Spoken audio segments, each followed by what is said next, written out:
occasion and he said, Mr. President, I believe Mr. Henry wishes to speak. And I believe he will speak whether or not you recognize him.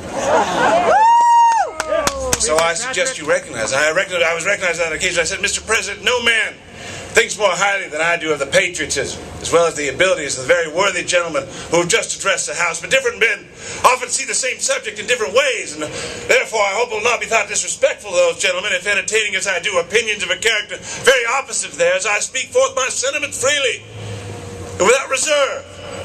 This is no time for ceremony. The question before the House is one of awful moment to this country. For my own part, I consider it as nothing less than a question of freedom or slavery. And in proportion to the magnitude of the subject ought to be the freedom of the debate. It is only in this way that we can arrive at the truth and thus fulfill the great responsibility we hold to God and to our country.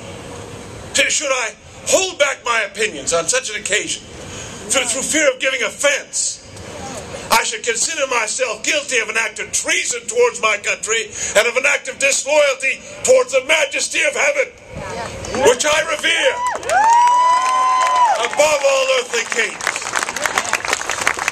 It is natural for a man to indulge in the illusion of hope.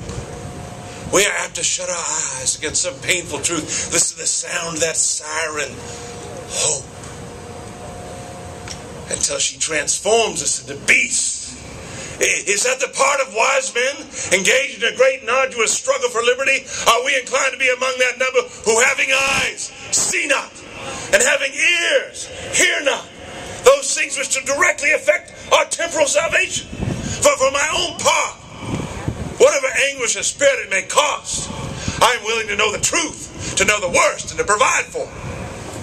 I have but one lamp by which my feet are guided. That is the lamp of experience. I know no way of judging the future, but by the past.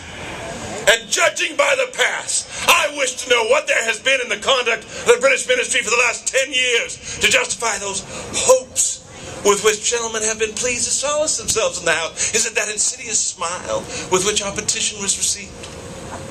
Trust it not, sir. Let it not prove a snare at your feet. Suffer not yourselves to be betrayed with a kiss.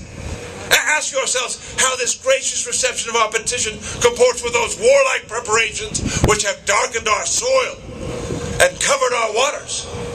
Are fleets and armies necessary for a work of love and reconciliation? Have we shown ourselves so unwilling to be reconciled that force must be called in to win our love?